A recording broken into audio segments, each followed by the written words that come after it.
Indus valley civilisation यानी सिंधु घाटी सभ्यता इंसानी दिमाग की कमाल की एक मिसाल थी।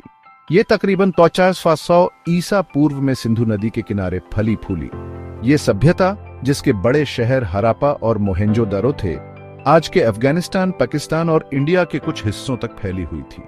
अपने शहरों की प्लानिंग, सफाई व्यवस्था और रहस्यमयी लिखावट के लिए मशहूर इंडस वैली सिविलाइजेशन इंसान की तरक्की का एक सबूत है। यह सभ्यता बहुत बड़े एरिया में फैली थी, जिसमें कई शहर, कस्बे और गांव शामिल थे।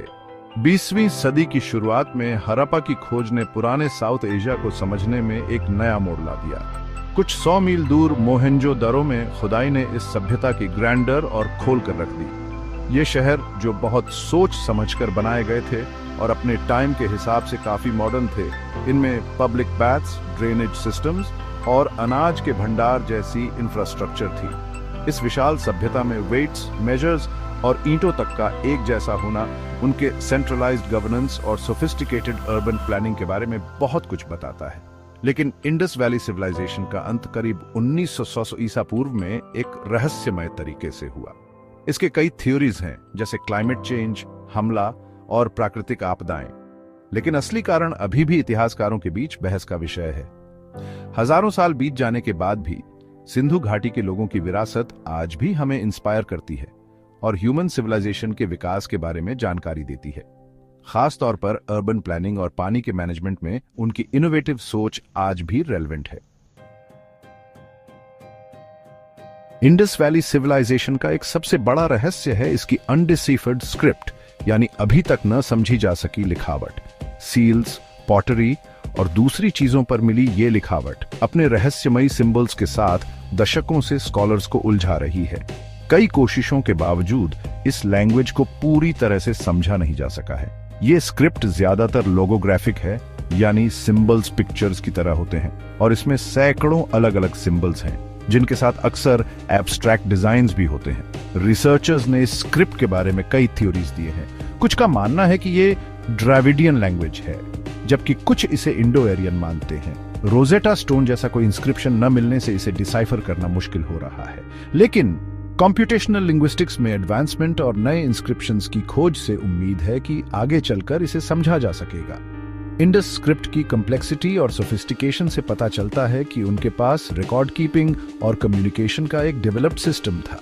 मेसोपोटामिया जैसे दूर देशों में मिली ट्रेड गुड्स पर इन सिंबल्स का होना इस सभ्यता के एक्सटेंसिव ट्रेड नेटवर्क्स को दिखाता है। इस स्क्रिप्ट को डिसाइफर करने से इंडस लोगों के बिलीफ्स, सोशल स्ट्रक्चर और गवर्नेंस के बारे में बहुत सी जानकारी मिल सकती है। इस लिंग्विस्टिक पजल को सुलझाने की कोशिश दुनिया भर के रिसर्चर्स को आज भी अपनी ओर खींचती है। Indus valley civilisation ancient urban planning की एक मिसाल है। उनके शहर इंजीनियरिंग और डिजाइन का एक कमाल थे, जो सैनिटेशन, सोशल ऑर्गेनाइजेशन और पब्लिक इंफ्रास्ट्रक्चर की गहरी समझ दिखाते हैं।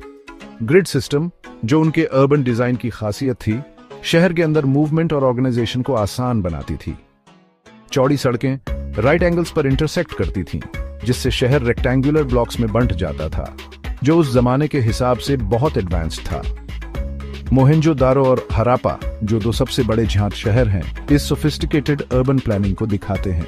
दोनों शहरों में एक ऊंचा सिटाडेल था, जहां पब्लिक बिल्डिंग्स और रिलीजियस स्ट्रक्चर्स थे, और एक लोअर टाउन था, जहां ज्यादातर लोग रहते थे। पब्लिक बाथ्स, ग्रेनरीज और एक इलैबोरेट ड्रेनेज सिस्टम, जिसमें टॉयलेट्स अंडरग्राउंड सीवर से जुड़े थे, उनकी हाइजीन और पब्लिक हेल्थ पर जोर देते हैं। इंडस वैली सिविलाइजेशन के अर्बन प्लानिंग प्रिंसिपल्स आज के सिटी प्लानर्स के लिए वैल्यूएबल इंसाइट्स देते हैं। सैनिटेशन, वाटर मैनेजमेंट और पब्लिक स्पेसेस पर उनका फोकस सस्टेनेबल और लिवेबल अर्बन एनवायरनमेंट्स बनाने के लिए एक इंस्पिरेशन है। ग्रिड सिस्टम, जो उनके डिजाइन का एक इंपॉर्टेंट पार्ट है, आज भी मॉडर्न सिटीज में यूज होता है, जिससे ट्रांसपोर्टेशन और ऑर्गेनाइजेशन आसान होती है। इंडस लोगों की विरासत हमें याद दिलाती है कि अर्बन प्लानिंग में सिटीजन्स की वेलबींग और क्वालिटी ऑफ लाइफ को प्रायोरिटी देनी चाहिए। इंडस वैली सिविलाइजेशन अपने रहस्यमय अंत के बावजूद इंडियन सबकॉन्टिनेंट और दुनिया पर अपनी एक गहरी छाप छोड़ गई। अर्बन प्लानिंग, सैनिटेशन और ट्रेड में उनके योगदान आज भी हमें इंस्पायर करते हैं और मॉडर्न सोसाइटी के लिए वैल्यूएबल लेसन्स देते हैं। इस विशाल सभ्यता में वेट्स, मेजर्स और ईंटों के साइज तक का स्टैंडर्डाइजेशन उनके एडमिनिस्ट्रेटिव स्किल्स और कल्चरल यूनिटी के बारे में बहुत कुछ कहता है।